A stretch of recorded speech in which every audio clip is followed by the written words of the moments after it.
안녕하세요. 오늘의 데일리 뉴스레터에 오신 것을 환영합니다. 1. 위기 가능성. 2. 미국으로 영토 확장. 3. 두 목적을 모두 달성합니다. 한번 진실을 알아봅시다. 한국은 인구 감소 현상을 겪고 있으며 주변 국가의 국방 능력을 뛰어넘기 위해 첨단 기술을 도입하고 있어 그 결과로 영토 확장의 가능성도 예측되고 있습니다. 그러나 이러한 인구 감소로 인해 국방력에 위협이 있을 수 있다는 경고도 나오고 있습니다. 현재 한국은 4차 산업혁명 분야의 선도국가로 분류되어 있으며 최고 수준의 기술을 보유하고 있습니다. 이로써 인구 감소와 관련된 우려를 완화하고 오히려 영토 확장의 가능성이 예측되고 있습니다. 최근 현대자동차는 세계 최고의 로봇 기업인 보스턴 다이내믹스를 인수하였습니다. 보스턴 다이내믹스의 로봇들은 군사 용도로 사용 가능한 수준이며 인간보다 뛰어난 체력을 가지고 있어 더 발전하게 된다면 국방 물자로 활용할 수 있을 것입니다. 보스턴 다이내믹스는 미국 국방부의 자금으로 국방 로봇 프로젝트를 주로 추진한 기업으로 미국 국방부가 주요 핵심 기술에 대한 특허를 보유하고 있어 현대자동차가 해당 기업을 인수하는 데 어려움이 있을 것으로 예상되었습니다. 그러나 현대자동차가 가까스로 이 기업을 인수하게 되면 한민족 역사상 최강의 육군 부대를 보유할 수 있을 것으로 기대되고 있습니다. 이로써 국방 물자로 활용 가능한 로봇 기술은 세계적으로 보스턴 다이내믹스만 보유하고 있는 기술로 한국의 현대자동차가 현재 인수한 상태입니다. 만약 대한민국에서 해당 로봇 기술을 국방 물자로 활용하게 될 경우에는 인명피해가 전혀 없는 대규모의 최정예 육군전단 구성이 가능해지는 특이점이 오게 될 것으로 분석되고 있습니다. 현재 미국에서는 인간이 탑승하지 않은 군사용 드론을 개발하여 마치 컴퓨터 게임을 하듯이 전투복을 입은 군인이 캘리포니아의 한 스튜디오에서 모니터를 보며 중동의 전장을 컴퓨터 화면만을 보고 전투를 하고 있는 상황입니다.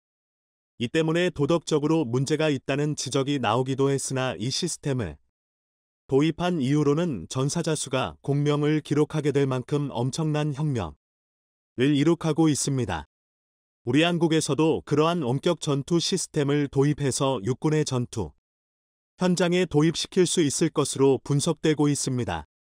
특히 한국의 젊은 춤은 세계 최고 수준의 온라인 PC게임 컨트롤 실력을 보유하고 있는데 실제로 그러한 능력을 다이내믹한 전투 현장에서 활용하게 될 수 있다는 분석이 나오고 있습니다. 그러니까 더 이상 전투 현장에 들어가는 게 아니라 안전한 벙커에 앉아서 원거리 전투 현장에 파견돼 있는 전투형 로봇을 컨트롤하게 되는 상황이 오게 되는 것인데요. 특히 산악 지형이 많고 복잡한 지형과 도시 지형을 갖고 있는 한반도, 중국과 한반도의 완충지대인 동북 삼성 지역에서 효과적으로 이 기술이 사용될 것으로 분석되고 있습니다.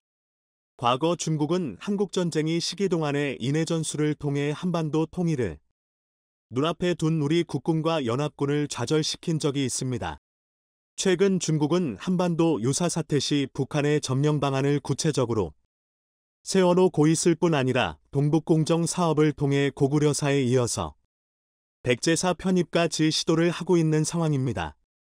특히 일부 전문가들은 지금의 동북 삼성 지역인 만주 지역과 위구르 내 몽골 지역이 근시일 안에 분쟁 지역으로 변화될 가능성을 예상하며 한국군의 최첨단 정예화가 필요한 상황으로 언급하고 있습니다. 특히 만주 지역은 러시아, 중국, 한국, 북한, 일본의 이해관계가 첨예하게 얽히는 지역으로 심지어 일본에서는 만주국 임시정부가 활동을 하고 있으며 만주 지역의 패권 장악을 노리고 있는 상황입니다. 만주 지역에서 가장 이해관계가 깊게 얽혀 있는 국가는 바로 대한민국입니다. 동북 삼성 지역에는 무려 100만 명에서 200만 명 사이의 조선족 동포들이 거주하고 있고 상당수가 대한민국과의 직간접적 네트워크가 형성돼 있는 상황입니다. 1990년대에는 대한민국을 중심으로 동북 삼성 지역의 독립을 추진하던 조선족 동포들이 중국 공안에 발각되어 이후로는 조선족 정체성을 없애는 정책을 시행하며 동북공정 정책까지 본격 시행되고 있는 상황입니다. 최근에서도 조선족들의 정치적 망명이 한국으로 많이 이루어지고 있는 상황으로 우리 조선족 동포들이 많이 거주하는 동북 삼성 만주 지역은 대한민국과 매우 밀접한 이해관계가 있는 상황인데요. 무엇보다 동북 삼성 지역에는 동북공정 사업의 대상이 된 고구려의 무수 한 유적들이 있어서 일부 역사학계에서는 반드시 되찾아와야 할 땅으로 인식되고 있는 상황입니다. 이 때문에 만주 지역의 분쟁 상황이 이뤄질 경우나 북한의 급변 사태, 노인한 중국의 개입이 이뤄지게 될 경우에는 우리나라의 군사형 로봇이 중국의 인해 전술에 적극적으로 대응을 할 수 있을 뿐 아니라 대한민국의 영토 확장에도 크게 도움이 될 수 있다는 의견이 나오고 있습니다. 특히 최근의 위구르 사태 상황은 이러한 분쟁 상황을 더욱 촉진시킬 것으로 분석되는데요. 특히 현대자동차의 생산 능력은 보스턴 다이내믹스 사의 로봇 기술이 전투용으로 개발될 경우 그 효과가 매우 뛰어날 것으로 분석됩니다. 현재 대한민국의 육군 병력 수는 약 50만 명에 달하지만 현재 중국인 미내방군은 2020년 기준 200만 명의 상비군과 180만여 명의 예비군이 있는 상황으로 대한민국에게는 매우 위협이 되고 있습니다. 대한민국에서 군사용 로봇을 생산하게 될 경우에는 현대기아 자동차의 연간 생산 능력을 따져봤을 때 1년에 900만 대 이상을 생산해낼 수 있을 것으로 분석됩니다. 현재 현대로템에서는 국내 최초로 군사용 자율주행 무인 차량 공급을 하고 있습니다. 이와 관련돼 한국 육군 측에서는 4차 산업혁명과 관련된 첨단 기술을 도입하는 아미 타이거 4.0 프로젝트를 발표해서 무인 전투용 차량 시스템을 도입하여 고령화 저출산 등 인력 감소에 적극 대응할 계획을 발표했습니다. 현대로템 측에서는 앞으로도 K2 전차 차륜형 장갑차에 도입 가능한 무인 전투형 차량 시스템의 연구 역량을 집중해서 세계 최고 선도 기업으로 도약할 것을 언급했습니다. 이러한 무인 시스템이 점차 우리 국방 시스템에 도입될 경우 사실상 우리나라 젊은 청소년 청년층이 즐겨하는 온라인 PC게임이 현실화 될 수 있을 것이라는 분석이 나옵니다. 대한민국은 미국의 만화영화에서 도 온라인 PC게임의 메카로 인정받으며 우리나라 청소년들은 세계에서 가장 게임을 잘하는 나라로 널리 알려져 있는 상황입니다. 이 때문에 이러한 원격 전투 시스템의 개발은 온라인 PC게임을 잘하는 우리 민족에게는 아주 크게 특화된 시스템으로 분석됩니다. 앞으로는 인간이 직접 현장에 파견되는 전투 현장이 아니라 영화 터미네이터 아같이 군사용 로봇이나 무인 전투용 장비가 전투 현장에 투입되고 인간은 안전한 원거리 비밀기지에서 이러한 군사 장비들을 컨트롤하게 되는 상황이 오고 있습니다. 인류 역사 속에서 창과 칼로 싸우던 중세의 전투 현장에 총포가 도입되며 국가 간 흥망성쇠가 결정됐던 과거의 상황이 재현되고 있다는 분석이 나옵니다. 개화기 우리 조상들은 서구 사회의 첨단 무기 도입과 부국강병을 소홀하게 하는 바람에 외세에 의한 암울한 시기를 맞게 됐습니다. 그러나 이제는 적극적인 해외 기업의 인수합병과 부지런한 국민과 기업들 덕분에 인구 감소의 암울한 상황 속에서 도 영토를 확장하고도 남을 강력한 부국강병을 이룩하게 될 수 있을 것이라는 분석이 나옵니다. 바이든이 한국에 갑자기 5천조 원이라는 천문학적인 현금을 즉시 입금해주겠다며 태도를 180도 돌변했습니다. 그동안 한국의 뒤통수를 치며 어떻게 하면 한국으로부터 공짜 돈을 뺏어와 미국인 유권자들에 자랑하여 자신의 지지율을 올릴 궁리만 하던 바이든이 갑자기 한국에 말도 안 되는 파격 제안을 한 것입니다. 자, 그런데 더 놀라운 것은 한국의 반응이었습니다. 전 세계 대부분의 외신들이 한국이 부럽다며 미국의 엄청난 제안을 당연히 받아들일 것이라 예상했는데요. 한국이 대반전을 일으켰습니다. 한국의 전혀 예상 못한 파격적인 행동에 미국 전체가 발칵 뒤집힌 것은 물론 바이든은 정치 생명 최대의 위기에 직면하게 되었는데요. 현재 미국의 상황은 우리가 상상했던 것보다 훨씬 심각합니다. 글로벌 투자은행 IB 파이퍼 샌들러의 수석 글로벌 경제학자가 올해 하반기부터 경기 침체가 가시화될 것이라며 1970년대 최악의 위기와 유사할 수 있다고 경고했습니다. 30일 현지 시간 낸시 나자르 파이퍼 샌들러 수석 글로벌 경제학자는 폭스 비즈니스 방송 마리아와의 아침에 출연해 연방준비제도 패드 연준의 금리 인상으로 인한 시차 효과에 따라 올해 하반기에 경기 침체의 영향을 완전히 느낄 수 있을 것이라고 내다봤습니다. 나자르는 이어 사람들은 2008년이나 2020년에 너무 집중하고 있지만 현재 상황은 1973에서 1974년, 2021년에 가깝다고 언급했습니다. 나자르는 매우 울퉁불퉁한 롤러코스터지만 방향은 아래로 향하고 있다고 경고했습니다. 경제전문지 포어처는 주식 투자자들이 미국 증시에 다가올 큰 충격에 대비해야 한다는 목소리다.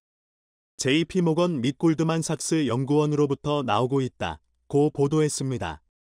JP모건은 보고서를 내고 미국 증시가 겪어야만 했던 올해의 리스크가 아직도 끝나지 않았다며 주식시장 전망의 불안감이 커지고 있다고 바라봤습니다.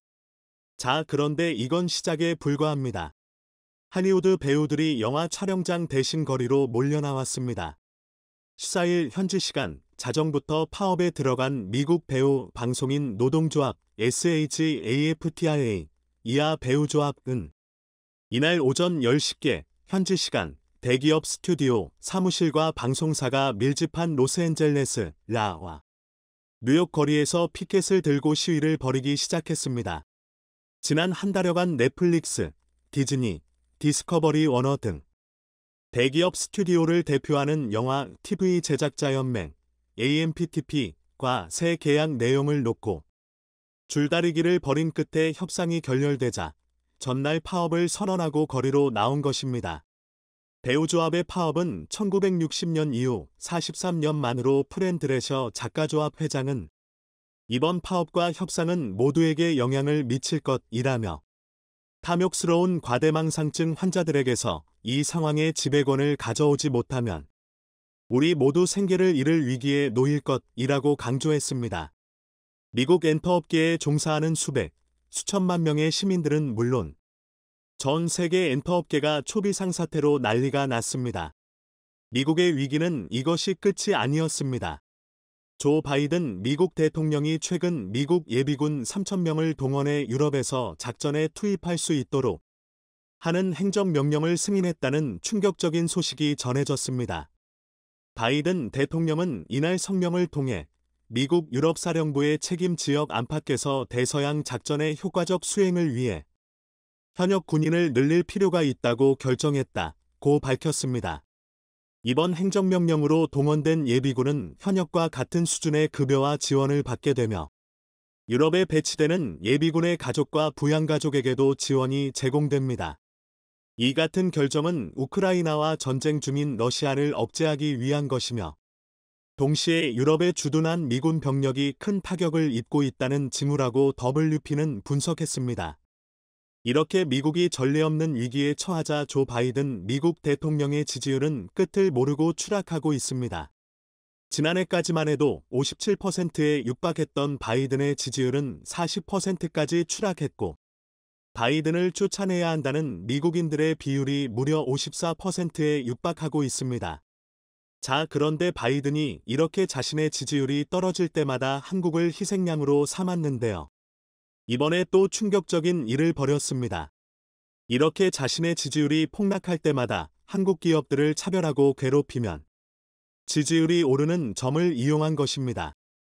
바이든은 미국 최대 메모리 반도체 기업인 마이크론에 말도 안 되는 규모의 특혜를 주어 한국의 삼성전자, SK하이닉스에 대충격을 주었습니다. 블룸버그는 삼성전자와 SK하이닉스 등 한국 반도체 기업이 미국과 중국의 대립으로 가장 어려운 처지에 놓이고 있다며 미국이 자국 기업인 마이크론의 지원을 집중하고 있다고 전했습니다.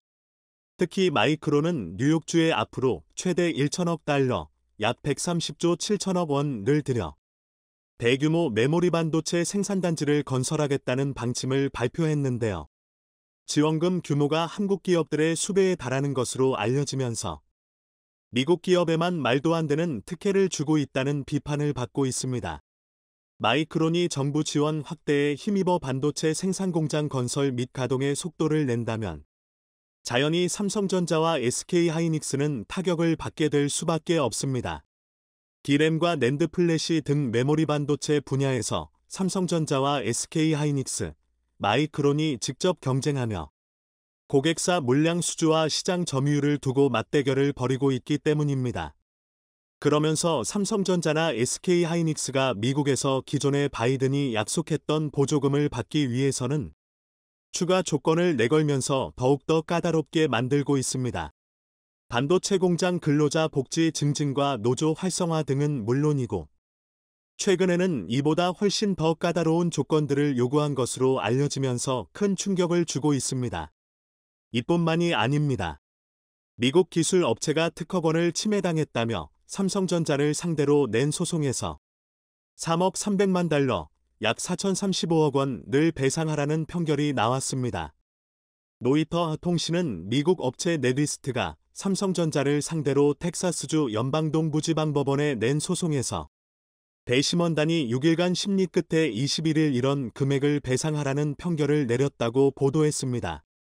텍사스는 삼성전자가 무려 250조 원을 투자해 초대규모 반도체 공장 11개를 짓고 있는 곳으로 텍사스 현지 주민들은 연일 삼성, 삼성을 외치며 심지어 텍사스 한 주류 회사는 삼성이 우리 마을을 살려줘서 감사하다며 삼성을 위한 기념 맥주까지 만들어 판매하기 시작했습니다. 그런데도 삼성전자의 은혜를 원수로 갚으며 무려 4천억 원이 넘는 돈을 토해내라는 충격적인 발표를 한 것입니다. 자, 그런데 최근 쥐스탱 트리도 캐나다 총리가 이재용 삼성 회장과 최태원 SK 회장을 만나 초대박 제안을 해오면서 한국은 초대박이 났고 반대로 미국은 초비상 사태입니다. 트리도 총리는 18일 자신의 트위터에 전날 이재용 회장, 최태원 회장, 최정우 회장과 만나 일자리와 성장을 함께 창출할 수 있는 방법에 관해 이야기를 나눴다며 첨단 기술 혁신, 핵심 광물, 청정에너지 솔루션 등에서 한국 기업과 협력할 준비가 돼 있다는 글을 올렸는데요. 바이든은 이 글을 보더니 격하게 분노한 것으로 전해졌습니다. 트리도 캐나다 총리의 폭탄 발표에 이어 곧 캐나다는 엄청난 중대 결단을 내렸는데요. 캐나다가 당연히 미국이나 일본에 줄 알았던 80조 원이 넘는 초대형 잠수함 도입 사업에서 미국이나 일본 아닌 한국을 선택한다는 보도에 발칵 뒤집혔습니다. 캐나다 해군이 미국이 아닌 한국을 방문해 국산 잠수함에 직접 승선하고 조선소를 둘러본 사실이 밝혀졌는데요. 올 방한의 조선소 현장을 찾은 데 이어 다시 국내 잠수함 현황과 건조시설을 다시 둘러보는 것으로 한 번도 아닌 두 번이나 방문했다는 것은 이니 사실상 캐나다가 한국으로 확정했다는 것이 전문가들의 공동된 의견입니다. 캐나다가 미국까지 버리고 한국을 선택하게 만든 것은 바로 이 도산한 창호급 잠수함을 개량한 DSM이 3000이었습니다. 이 잠수함은 리튬 배터리를 탑재해 잠항 시간을 늘리고 수직 발사관도 있어 잠수함 발사 탄도미사일 SLBM 도 운용 가능한 것으로 알려지면서 캐나다 해군을 깜짝 놀래켰습니다. 특히 선내에 많은 기능이 자동화돼 있어 잠수함 승조원이 부족한 캐나다 해군에 적합하다는 평가를 받고 있습니다. 이뿐만이 아닙니다. 캐나다는 미국 대신 캐나다가 전기차 거점이 될 것이라며 중국과 일본 기업들은 제쳐두고 한국에만 파격 제안을 하면 러브콜을 보내온 것으로 알려졌습니다. 캐나다는 미국 대신 캐나다가 북미 전기차, 배터리 산업의 새로운 거점이 되겠다며 한국을 최적의 파트너로 정했다고 현지 언론들이 일제히 보도했습니다. 중국, 일본보다 밸류체인 전반에 걸쳐 우수한 기술력과 양산 능력을 지닌 한국이 적합하다고 판단한 것으로 알려졌는데요. 연방정부는 법안 발의에 앞서 리튬 등 배터리 핵심 광물 투자를 단행한 세계 중국 기업에 투자 철회를 명령하는 동시에 한국 기업들만 캐나다에서 특혜를 받을 수 있다는 파격적인 발표를 했습니다. 한국은 LG에너지솔루션, 삼성 SDI, SK온 등 세계 배터리 회사가 폭넓은 공급망을 자랑하고 포스코 퓨처엠, 에코프로 등 핵심 소재 기업도 다수 포진했고, 이들의 기술력은 단연 독보적인 세계 1위라고 평가했습니다. 최근에는 LG에너지 솔루션 캐나다 합작법인에 무려 15조 원이라는 천문학적인 보조금을 지급하겠다고 발표하는 한편, 캐나다 총리는 한국이 G7에 포함되어야 마땅하다며 가장 적극적으로 어필하고 있는 것으로 전해졌습니다. 헝다그룹의 몰락에 이어 이번에는 중국 완다그룹의 디폴트 가능성이 대두되면서 중국 경제에 더욱더 먹구름이 드리워지고 있습니다. 블룸버그 통신 등 외신들은 중국 완다그룹의 주요 계열사인 다롄한다 상업관리 집단은 채권단에 오는 23일 만기가 돌아오는 채권 약 5천억 원 중 2억 달러가 부족하다고 전달했다고 보도했습니다. 완다그룹의 부도설은 이미 지난해 7월부터 시작됐습니다. 완다가 이달 만기가 돌아오는 채권을 상환하지 못한다면 중국 기업의 역외 채권 발행은 더욱 어려워질 것으로 보입니다. 완다처럼 중국 내에서 채권을 발행하지 못한 부동산 기업들은 역외 시장에서 고금리 달러 채권을 발행해 유동성을 조달했는데 만약 역외 채권 발행까지 막히면 중국 기업의 현금 확보는 더욱 어려워질 것으로 예상됩니다. 하지만 상황은 암울합니다. 중국 부동산 시장 침체가 깊어지면서 현지 개발업체는 부진한 실적을 면치 못하고 있습니다.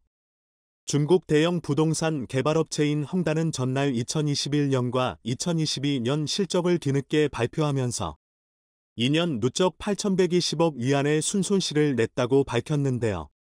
더 큰 문제는 지금 중국에서 헝다와 완다 외에도 부동산 평가 100위권 이내 업체 10여 곳이 줄줄이 디폴트에 빠지고 있다는 점입니다. 상황이 이렇게 돌아가자 글로벌 기업들은 앞다투어 중국에서 투자금을 회수하고 있습니다. 그리고 힘이 빠진 중국을 상대로 한국 기업들이 목소리를 내기 시작했습니다. 얼마 전 삼성전자는 중국이 아시아 최대 모바일 전시회라고 홍보하는 모바일 콩그레스 2023 즉 MWC 상하이 2023 분의 불참을 통보했습니다. 삼성전자의 불참은 지난 2017년 이후 처음 있는 일입니다. 세계 이동통신 통신장비 시장에서 두각을 나타내고 있는 삼성전자가 불참한 배경에 외신들도 관심이 쏠릴 수밖에 없었습니다. 홍콩 사우스차이나 모닝포스트는 즉각 삼성의 불참 소식을 알리며 삼성전자가 알 수 없는 이유로 불참했다고 보도했고 다음과 같이 덧붙였습니다. MWC 상하이 홈페이지에 공개된 정보에 따르면 삼성전자의 불참은 최소 2017년 이래 처음 있는 일이다. 삼성전자는 심지어 코로나19 대확산으로 얼룩졌던 2021년 행사 때도 부수를 차렸다. 세계 최대 스마트폰 제조사인 삼성전자의 눈에 띄는 불참은 한중간 긴장이 고조되는 때에 이뤄졌다. 삼성전자는 올해 바르셀로나에서 열린 바르셀로나 모바일 콩그레스에서는 무려 부수를 8개나 차린 주요 참가자였습니다. 이랬던 삼성전자가 아예 부수를 빼버리는 초강경 대응에 나서자 중국 언론들조차 자아 성찰을 하는 모습을 보였는데요. 중화권 주요 언론들은 삼성전자의 불참 소식을 비중 있게 보도하면서 한중 관계가 6년 전 주한 미군의 고고도 미사일 방어체계 THAAD 사드 배치에 중국이 반대한 이후 완전히 회복되지 않았으며 최근 중국 관리의 한국 외교 비판에 한국 정부가 심각한 외교적 결례라고 반응한 뒤에 더욱 악화했다고 설명했습니다. 삼성전자의 불참으로 올해 상하이 모바일 콩그레스의 위상은 수직 하락해 중국 회사들만의 안방 잔치로 전락하고 말았습니다. 삼성전자의 불참 이유는 두 가지로 요약해 볼 수 있습니다. 첫 번째는 삼성이 이제 인내력의 한계를 느꼈기 때문입니다. 최근 삼성전자 자회사인 삼성디스플레이는 중국 업체와 전면전에 나섰습니다. 중국 최대 디스플레이 업체인 BOE와 글로벌 소송전에 돌입한 것입니다. 삼성디스플레이는 미국의 중국 BOE를 상대로 특허 침해 소송을 냈습니다. 자사가 개발한 아이폰 12 OLED 디스플레이 특허 4종을 BOE가 무단 도용했다고 봤기 때문입니다. 취재된 기술 4종 가운데는 삼성 디스플레이의 핵심 특허인 다이아몬드 픽셀 등도 포함됐습니다. BOE는 이들 기술을 디스플레이 학회나 전시회에서 자신들의 기술이라며 홍보까지 한 선을 넘었습니다. 이를 보고 참다 못한 삼성 디스플레이가 소송 카드를 꺼낸 것인데요. 삼성 디스플레이는 BOE를 상대로 소송을 준비하던 와중에 BOE가 오히려 먼저 소송을 냈다는 사실에 큰 충격을 받았고, 격분한 삼성은 BOE와 거래를 끊는 방안까지 고려 중인 것으로 알려져 있습니다. 이처럼 삼성 계열사가 중국 업체와 신경전을 벌이는 이면에는 중국 업체의 도를 넘은 기술 유출 시도가 너무나 많았기 때문입니다. 특히 삼성전자 반도체 공장을 통째로 중국에 복제하려고 했던 사례가 밝혀지면서 상당한 파장을 불렀습니다. 삼성전자와 SK하이닉스에서만 28년간 근무해온 주요 임원이 삼성전자의 반도체 공장 설계 자료를 빼돌려 삼성전자 청두 공장에서 불과 1.5km 떨어진 지역에 복제 생산 시설을 세우려 했던 것입니다. 이뿐만이 아닙니다. 삼성 엔지니어링의 반도체 초순수 시스템 첨단 기술 자료를 중국 업체에 유출한 전 현직 연구원 등 9명이 한꺼번에 재판에 넘겨지기도 했으며, 올해는 삼성전자의 자회사인 세메스의 반도체 세정 장비 기술을 중국에 넘긴 세메스 전 직원과 협력업체 대표 등이 기소됐습니다.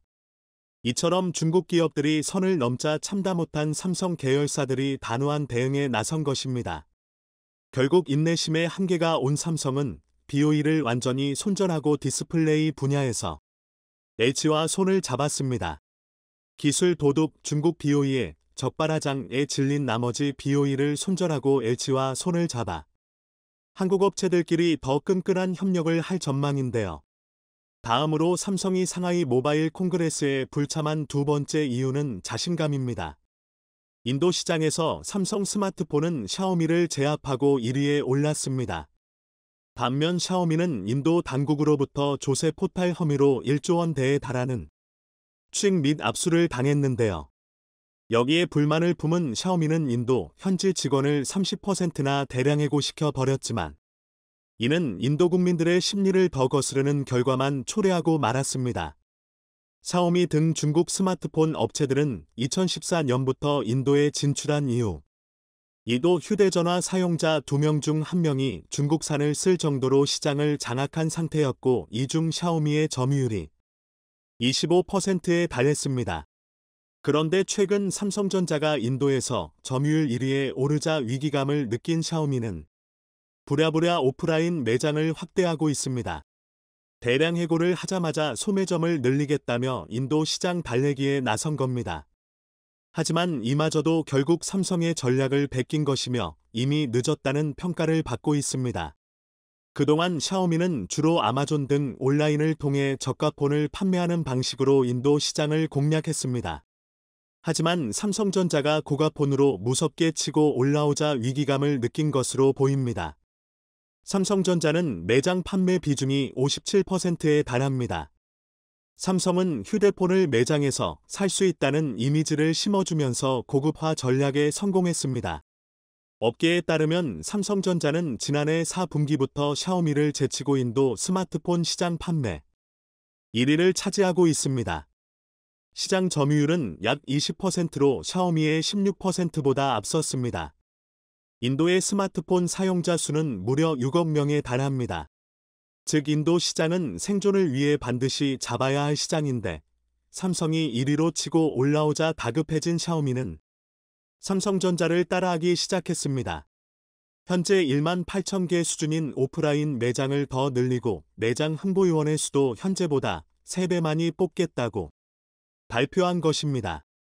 샤오미의 이런 계획은 기존 저가폰 위주의 판매에서 벗어나 삼성처럼 고급화 전략을 추구하겠다는 뜻으로 풀이됩니다. 이제 인도에도 고급화 유행이 일고 있기에 오프라인은 중요한 플랫폼이고, 인도 소비자들도 이제 저가폰을 아마존에서 구입하기보다 고가의 프리미엄 폰을 직접 보고 느끼고 싶어 하는 것인데요. 이런 소비자들의 욕구를 삼성전자는 미리 파악해 인도 소비자들에게 고가폰으로 다가갔고 인도인들의 마음을 사로잡았습니다. 샤오미는 현지인들을 대량 해고하자마자 매장을 늘리고 홍보요원들을 고용하겠다는 모순적인 태도를 보였습니다. 결과적으로 인도인들의 마음을 돌리기에는 이미 늦었다는 평가입니다.